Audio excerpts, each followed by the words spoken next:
Welcome to Elevate with Elsner. Join us for inspiring conversations with individuals who have transformed their lives and are making a difference through the work that they do. And now, here's your host, Blake Elsner. Welcome back to another inspiring episode of Elevate with Elsner, where we unlock your passion and elevate your impact. And today, as you can see, this is our first episode. Some are listening, some can watch, but this is our first podcast from a remote spot. RF Home Company, we are proudly inside this studio, and going forward, you're going to see a lot more of podcasts being recorded here. So next to me, I have Ciara Miller, and she is a young entrepreneur in the lending industry for Northern Lakes Mortgage. She's been doing it for a little while, and I gotta say, when she reached out, there's not many loan officers that are that much younger than me. So without further ado, we need to figure out how she got into this business. So Ciara, welcome.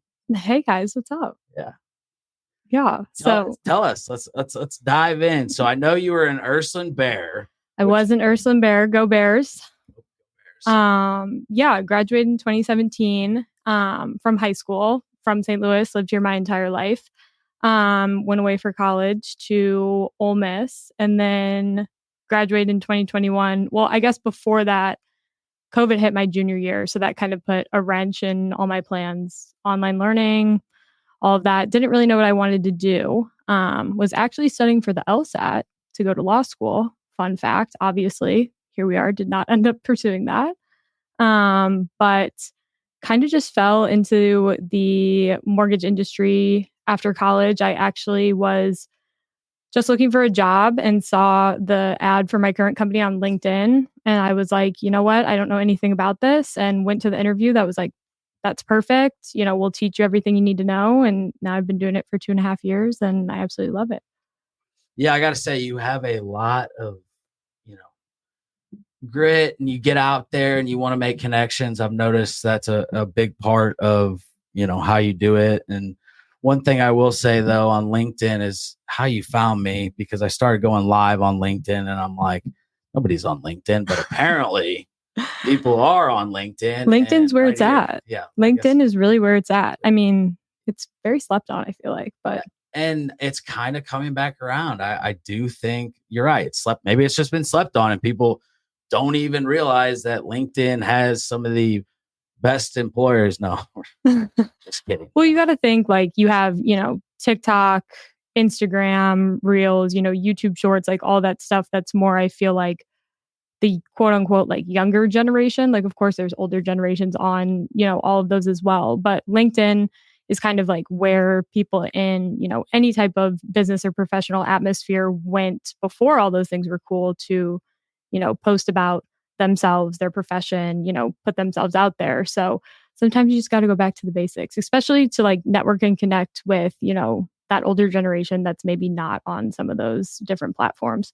That is true about the whole like going back to like the basics, and doing LinkedIn is like a basic. And I feel like, I don't know if it's because you're in the Gen Z territory or what, but it's like almost like it's everything cycles back around. I kind of joke, it's like my daughter's named Charlotte, and I would have thought I would name my daughter Charlotte, because that's like an old person's name, right? Well, there's a lot of that making a comeback now. Yeah, like Apple and like younger people are naming their kids, things that are like, my grandparents' friends' names, which, everything kind of circles back and cycles back like that. But with LinkedIn, like, I feel like I've made a lot of connections on LinkedIn. And like when I tell people that, a lot of people have like the same reaction that you do, which is like, what? Like, you're making connections on LinkedIn, but you have to think about, like I said before, like that was around, before TikTok and Instagram Reels, and like all that stuff is great. But, people have built entire networks and communities and like businesses literally just off of LinkedIn. That is true. I do see like people that post a lot on LinkedIn, and they don't have a Facebook. Mhm. So it's almost like their Facebook of LinkedIn is their Facebook. So Yeah. I did notice that, and that's why I felt like going live on there was kind of like like you're saying, you kind of got to reach out to a different audience. And, we have a lot in common. Ursuline being close. I went to the SMET, Ole Miss. My sister went to Ole Miss for like a semester, as I joke. But yeah, That is definitely the place where a lot of people go for a semester. Yeah. Short blank. Yeah. Yeah. Too much fun. I had a buddy just down there. He was at the football game and they lost typically. Yeah. That's why. Yeah. But no, so going back, you're at Ole Miss. What'd you graduate with?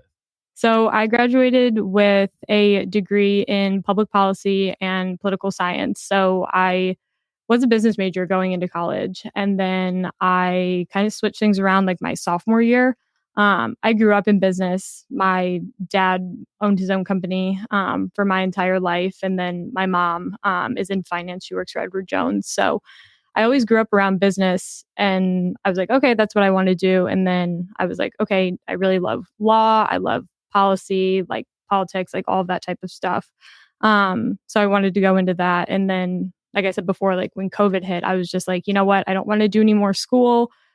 Don't want to study for the LSAT. Kind of had like a little bit of an existential crisis. Like, oh my gosh, I don't want to do this anymore. So I was like, well, what do I know? Well, I know business, I know people, I know customer service. Because at the end of the day, like you can go to school and you can get your degree in business or, any type of different business degree. But really, if you like aren't good with people, customer service skills, like business is all about people. So going back to the basics of that, I was like, well, I know how to deal with people. I'm a huge people person. So, what's something that I can do with that? And that really translates well, like in my current job for sure. It does. And that gets back to how I was saying you're real persistent about, making proper relationships that will, not just elevate like the people that you want to associate with, but it's the people like around you as well. Like you clearly have a drive that, very few have in your age in this industry. And so I think that really sparks a really good aspect that comes out of you and coming to the future. Just knowing that, hey, I have somebody that's, I'm 32 and you're 25. Mm-hmm. So that's seven years of a gap of people that I might not even know. So I thought to myself, well, I need to reach down to a whole nother, atmosphere of people. And that's kind of what led me to reaching back out to you. Cause there's a lot of people that reach out. I just never know what's good and what's not. And the thing about it is I don't know many 25-year-old lenders, if at all. Yeah. There's not many of us, especially not 25-year-old women for sure. Yeah. Which, obviously like not to play the gender card, but yeah, like, there's not a lot of younger people in this space, which is what's really cool about my company is, we have, older people that work at our company as well, but a lot of our company is younger. My boss, he's 32, he's a SLU grad, has been in mortgages, for many, many years and then branched off and started his own company. And kind of our whole focus is being that younger generation, because, when you look at the lending industry, we like to always say it's like the least sexy side of like the buying the home process. Because, you got to get financing, you got to get, into the nitty gritty. And in that realm, there's a lot of people that are older, people that have been doing it for 20 plus years, pre 2008, pre housing crisis. And with the current market, it's kind of like they're 1 foot in, 1 foot out. They're like, I'm ready to retire. I'm ready to get out of it. Last couple of years have been tough. Maybe some of them are trying to wait out, like, after the election and rate drop and this and that. But at the end of the day, that generation's kind of going away. And also, not that there's anything wrong with, anybody older in the industry, but, when you have someone that's a first time home buyer or even someone like yourself that maybe, they have their family, have a couple kids looking for a second home, for like a more like family friendly home. On the lender side, we get into the nitty gritty. We have to look at your finances, how much you make, what's your down payment. And I feel like there's a sense of comfortability that comes with having someone that's more, in your age range, just because you mesh better. When you're talking to somebody that's 65 years old and has established their entire life, and then, you're my age, 25, and you're buying your first home, you have quite literally nothing in common. So that's kind of the spin that we try to put on things, is put, a perspective on it where, we're young, we're fresh, we want to really communicate well, explain things rather than just, some of the older practices of, here's your loan estimate, here's everything, here's your monthly payment, this is what you owe at closing, and, kind of go about our way. Yeah, no, I love how you just explained all that, because that's the reason why, like, I have to give multiple people, like multiple lenders, if they ask, because at the same time, one, they should be able to shop around. And two, some people want to go with, like you say, a younger individual. Maybe they want to go with somebody middle-aged, or maybe they want to go with somebody that's really old. But as we joke in this industry, we both, being in real estate and in the loan field, we both deal with a lot of older individuals on the other side of like our transactions. For sure. So I think the average lender is in the 50s. I know the average realtor for sure is in, it's like pushing 60 now. So when we go to like our continuing ed stuff, and I'm sure you as well, there's not many young people because it's hard to survive in this industry. So knowing that you took the leap, you got, a lot into it. You're successful already at such a young age. And here you are doing podcasts and reaching out to people.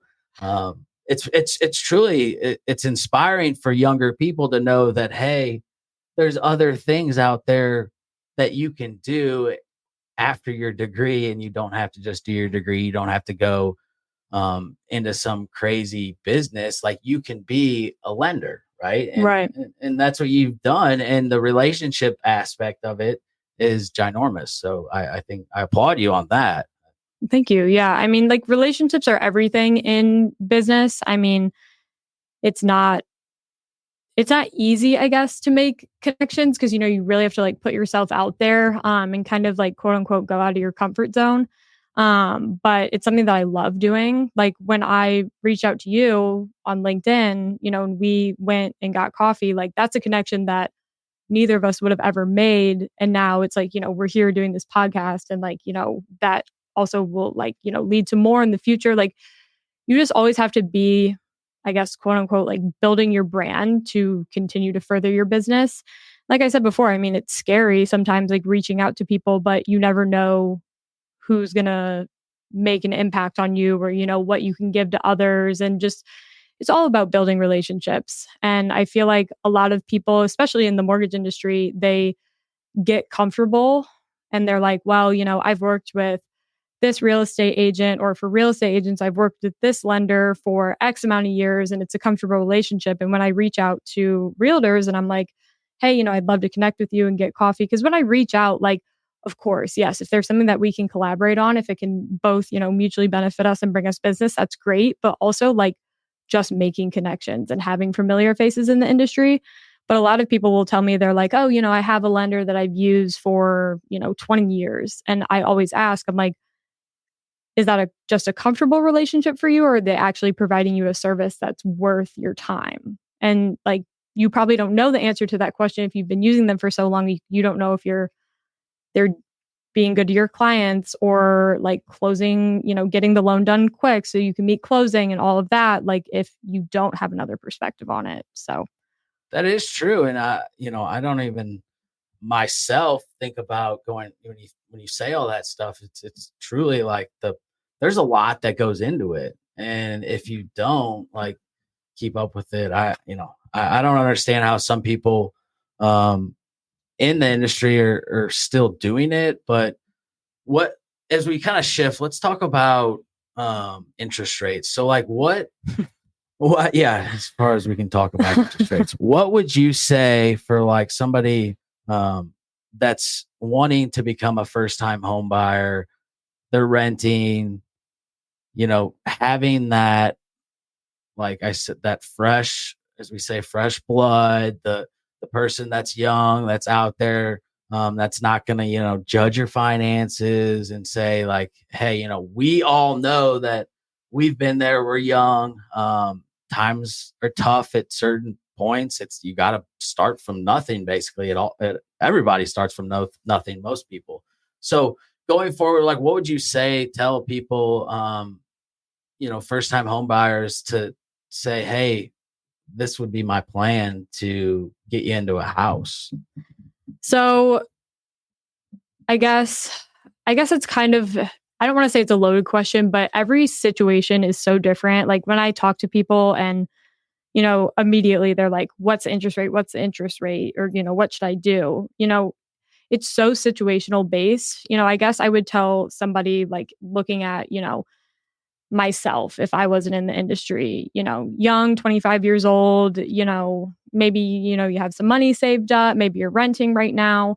I always tell people right now, because everybody's anticipating like that rate drop. Yes, we just did have a rate drop with the announcement in September from the feds. But everybody's like, oh, I'm going to wait to see what happens with rates. I always tell people, I'm like, if you can do it now, do it now. Let's get you the pre-approval. Let's get you out there, start looking so you can find something. Yes, you may, get into an interest rate that's on a little bit of a higher end, but you're getting into a home in a way less competitive market before the rates drop because, at the end of the day, with the interest rates the way they are now and the way they've been the last couple of years, it makes home affordability much harder. And some people, they just can't make it work. So I always tell people, I'm like, if you can make it work now, do it, because once interest rates drop, you're going to have, everybody and their mother is going to be out there trying to find a house because it's much more affordable and much more, people are more capable of doing it. And then you can always refinance in 6 months. Yeah, no, you're totally right. And the refi part, there's programs out there, there's incentives, so that you can refi. But I would agree about the part, in terms of like waiting on interest rates, because we had talked about how the Fed fund rate, when it gets cut, doesn't necessarily trickle down to mortgage rates, because as we were talking when we had coffee, mortgage rates were going down since tax day. Mm-hmm.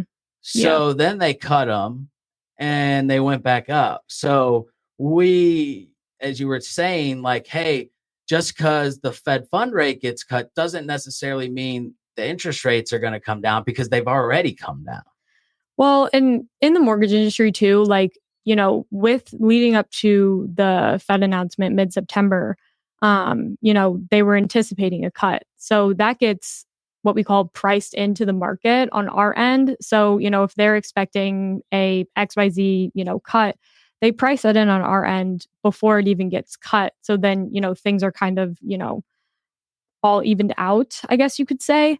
But I think what a lot of people get misconstrued about is like back in 2020, even though it was before I was in the industry, I've heard, it was like rates dropped literally overnight. And I think that is very, very rare. But since it just happened so recently, and you have all these people that went from a, 4 or 5% down to like a 2.5 or a 3 or even lower, people think that that's going to happen again. They think that, the Fed's going to make this magical announcement and then, all of a sudden we're going to wake up and interest rates are 2% tomorrow. When in reality, that's, I don't want to say definitely not, but more than likely not going to be the case. Yeah, I would definitely agree that money will never be that cheap. It's just not possible, because I feel like that'll just create another inflation issue. But well, I mean, people are so hung up on, interest rates are so high, interest rates are, this, that, whatever. Well, like the reality of it is, and I talk to my parents about this a lot because they're, in their 60s and 70s, back like when they bought their first home, sorry, parents. No, they're young at heart, but like back when they bought their first home in like the 80s or whatever, interest rates were like crazy high. Like I believe my dad told me that his first mortgage that he ever had was like 17%. And people didn't even blink at that. But it's because we have just seen interest rates at such a low level that people are like, oh my gosh, 6%, 5%, whatever it is. When in reality, like that's like pretty normal. Like that's pretty, I would say, like even playing field. But and then, for first time home buyers, like they have their parents in their ear of, well, I have a 2% or I have a 3% or whatnot. Like, my friend that just bought a home in May, she was like, my parents have like a 2.5% interest rate. And because my interest rate's so high, my payment's almost comparable to theirs and they have a way bigger home. I'm like, I get that. I understand, but you're capable. Do it now. Refinance when you can. Build the equity. Don't rent. Like, that's just the way better option. And I think it kind of is like a cherished belief in a way that like the older generations like to, pass on their beliefs. And if, we don't have that certain opportunity, they're like, well, wait for it. Right. And it's like, well, what if that never comes? Right. So, and houses just keep going up. We could have said that when I started selling real estate in 2015, I'm like, oh, well, this is the top of the market. 2016, This is the top of the market. Every year, and now we're in 2024, it's gone up. Houses have appreciated, and now people still sit there and they go, well, I don't know if it's going to continue to appreciate. And you might be right, but you might be wrong too, right? I mean, I saw a statistic, and I don't know the exact, so nobody hold me to this, but I saw something recently that when interest rates were really high in like the 80s, that they said that if you would have quote unquote waited for interest rates to drop, I think you would have been waiting. It was like over 10 years or something like that. So then they did like a whole analysis on, okay, if you bought a $100,000 home back in, the 80s, how much would it have appreciated in those 10 years? How much, or 15, 14, whatever it was, how much equity would you have built, all of that. But instead, you were just waiting for interest rates to drop. So it's kind of like the same thing now with people are like, I feel like they're waiting, before it was, oh, we're waiting for the Fed announcement. And then, that wasn't good enough. And now we're waiting for the election. And then, of course, when we get to the election, it's not going to be good enough. Unfortunately, we live in a world where people are not very patient. I think it has a lot to do with having everything at your fingertips on your phone. People just, they're not patient and they don't see the value in doing things for a long-term goal. So I think it's tough for people to wrap their head around, and like, honestly, like rightfully so, when you have everything just there. Right there. It's the instant gratification part. I'm guilty of it too, because, you want something, you want it now and you want it done. But yeah, you got to think past the weekend or the month, because you do have to have this vehicle of a house to use in the future if you need to fall back on it, if you need cash, if there's a lot of incredible things that you can do with owning a house. And it's a little frustrating to see that people don't take it as seriously, because there are programs out there for first-time home buyers, and people will say, well, the interest rates. And I say, well, no, it's not the interest rates, right? The interest rate, because when I ask them, I say, they can't even tell me what the interest rate is. And they'll blame it on the interest rate. And I'm like, well, you don't even know what the interest rate is. Yeah. And I think that's another thing. Like, people just have it in their head that interest rates are so high, like, which I understand. That's, all you see in the media, again, with our phones, we consume different types of media all day long. That's what it's preaching. So I understand that, but also like continuing to rent and just throw your money at the wall, essentially, you're only putting money in someone else's pocket. Where if you buy a home now, you have a higher interest rate, you refinance when, that day is, whenever it may be. And then you look back and you're like, oh my gosh, I have, XYZ amount of equity, in my home. And, I would have been throwing away thousands and thousands and thousands of dollars on rent. Yeah, and you don't even have to, like, there's no saying that you even will have to refi. Like, right.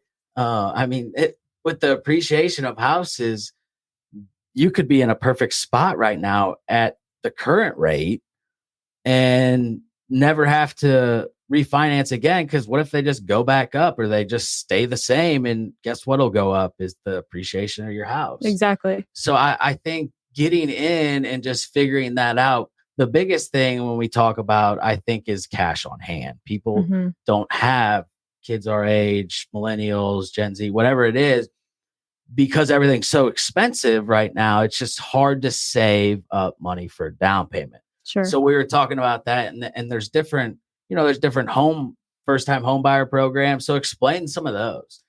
So yeah, there's a lot of different programs for first time home buyers. And I feel like that's like kind of like the gap for a lot of people is that they just don't know that there's so many programs and so many things out there. So, for example, there's so many different programs, there's different programs through like the city of St. Louis. There's, some employers even have programs for like nurses or, doctors or things like that for like down payment assistance or whatnot. But one of the really cool ones that's not even for first time home buyers specifically is Fannie Mae and Freddie Mac. They have a program called Home Ready and Home Possible. And basically, it works off of the area median income. So if you're buying a house, let's say in, St. Louis County, it works off of whatever the area median income is there. And if you're below a certain threshold, they actually will just give you a $2,500 credit that can go like directly towards any down payment, closing costs, anything like that. So for example, I just had a client that she was a first time home buyer. And she closed on her first home, and I think her purchase price was like $230,000, and she brought all in with, escrows, everything like that. I think it was like less than $8,000 because she got that credit. So like, obviously, like, yes, that's still a good chunk of change, but we saved her $2,500 right off the bat with, just that credit. And that includes her down payment and all of that. Yeah. And rent, you're going to be paying that, good luck finding somewhere normal to live for less than $1,200. Right. I mean, if you let's say your rent is $1,000, which a month, which no one's is, it's 12 grand in 12 months that you could have just paid less than that to buy a home. So save for you. And that's the thing. You just got to say, like, make a little, budget or make a little sheet to put a little aside. Yeah. Like to save up just $8,000 to be able to buy a house that could, like I said, every house I've bought within a few years, it's gained enough equity where I can just pull out $100,000. Right. That's the type of stuff that's powerful. And see, people get like stuck on that too. I feel like with down payment, they're like, well, I want to, have 20% so I don't have to have mortgage insurance and this and that. And I mean, like, I'll use like the example of my boss bought a home in 2020, I believe, and put 5% down, and he doesn't have PMI anymore in 4 years just because of how much it's appreciated. Which, fun fact for everybody out there, if you put less than 20% down and your home has appreciated, your mortgage company should do check-ins and stuff with you to, show you the value of your home versus what your current loan amount is to drop off that mortgage insurance.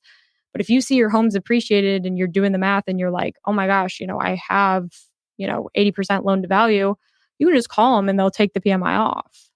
Yeah, that's why I know the good ones. Yeah, they'll stick up with it, but I know sometimes you got to be your own.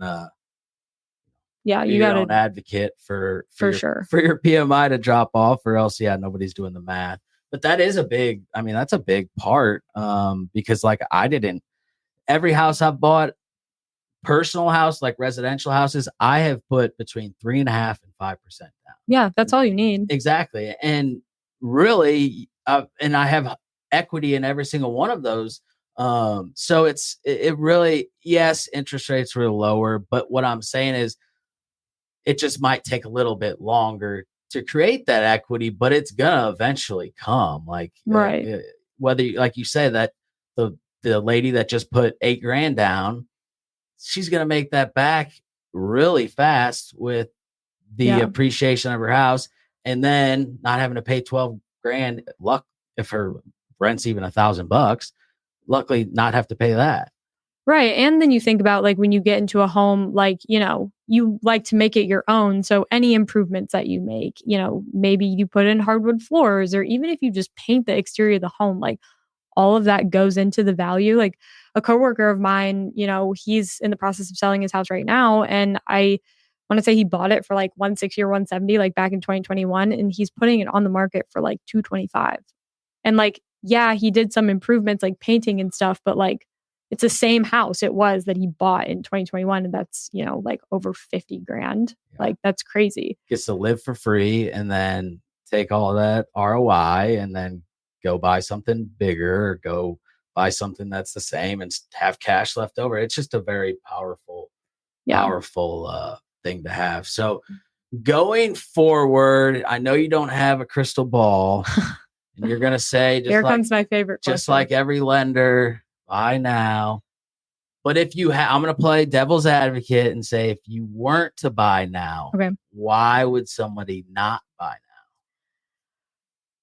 now? I mean, again, very situational. Like maybe you don't have any money for down payment. Like maybe, and I see it a lot with my friends that live in bigger cities, especially where like, let's say you live in, like I have a friend that lives in Austin or DC, like cities that are like booming like that, where owning real estate is so hard because the prices are so high. So I mean like that, I guess, but I mean, why would you not buy right now? I mean, a lot of people say, you hear all the excuses in the book.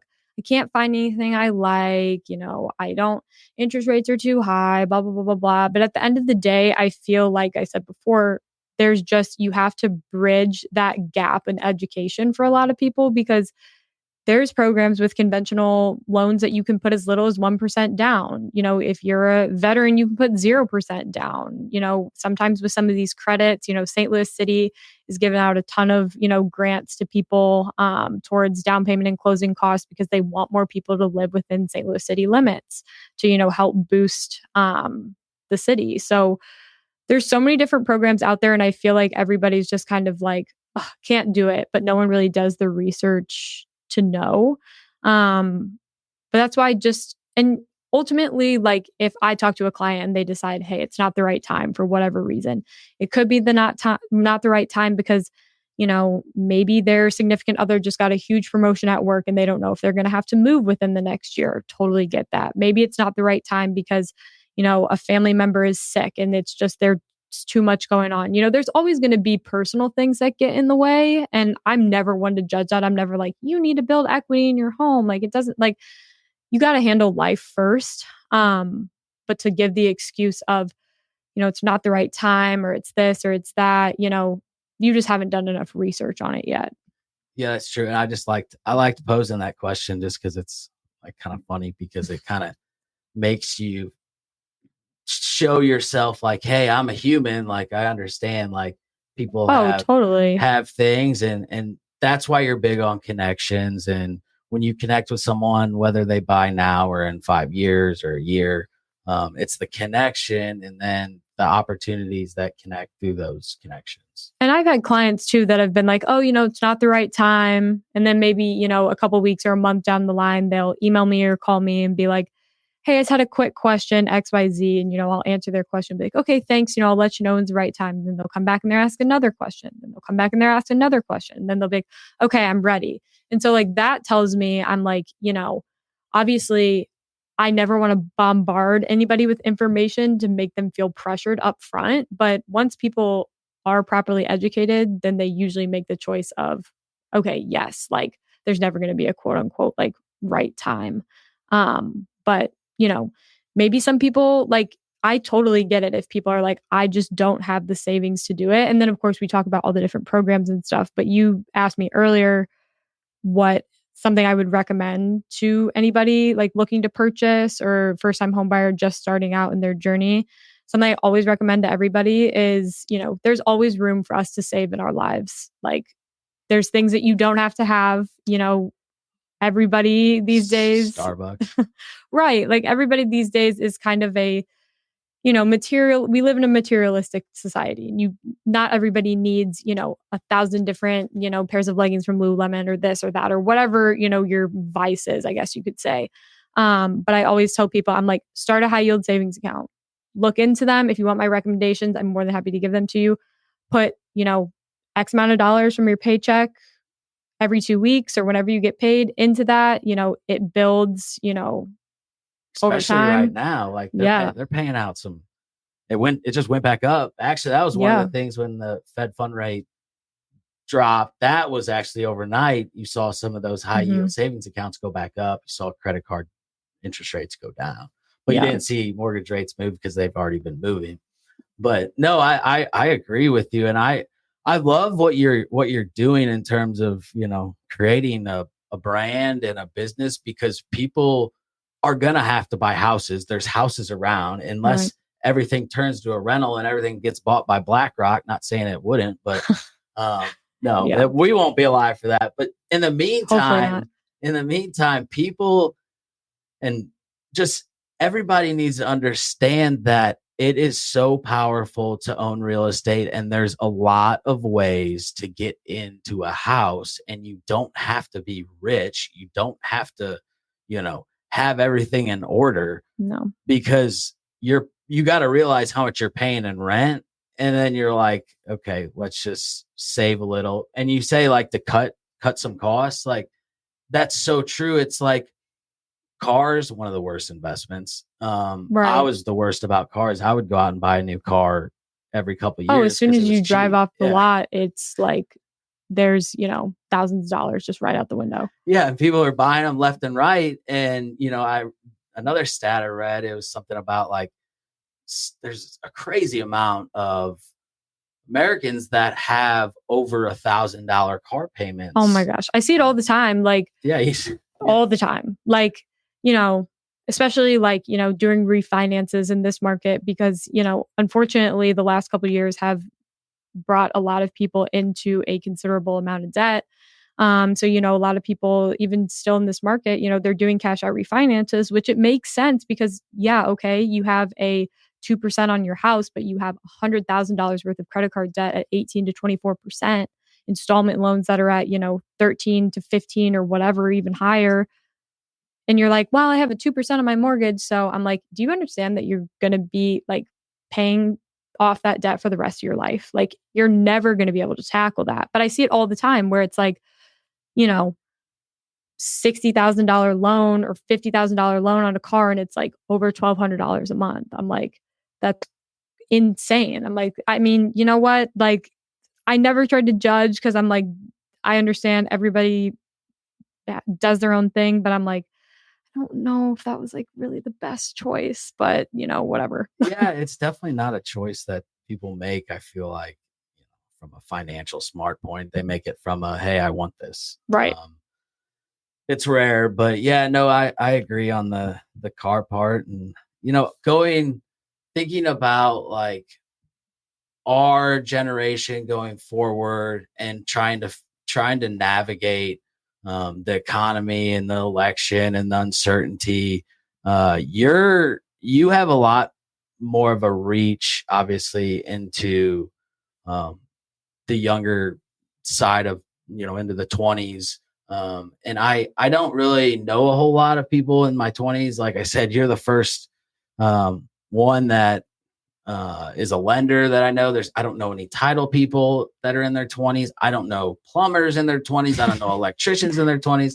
So like, it's good to see that there's people like following me, because I kept thinking like, am I the last person like in these industries? Like, just what am I? Am I the crazy one? So it's good to see that, hey, there's other crazy people that want to be in this industry as well. But hey, if somebody wants to, I haven't even talked about like to become a lender. Like if they wanted to do that, we just sit here and we always try to sell or talk about rates or talk about houses. But if somebody actually was like, wow, like Ciara would be somebody I would want to like look up to and be like, hey, I I might want to do that. If you're sitting behind a desk, I say, like, we don't really have to work.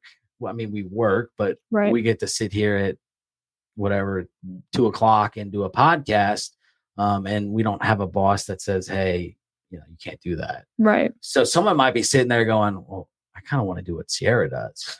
Like, Right. So if someone's sitting there going, hey, I might want to do that, because you are a different style. You're younger. You're not, I was going to say, you're not going to judge. You haven't, you're very open-minded. For sure. So I think whether it's business advice, house loan, anything, I think people should reach out to you, whether they're even just your friends, because you're going to have a lot of people that will say, oh, she can't make it. She's not going to be able to do this. She's not going to be able to do that. But I can tell with like your drive and being how young you are and already putting yourself out in certain situations like this and very persistent, I can only imagine, how easy the loan process would be with you.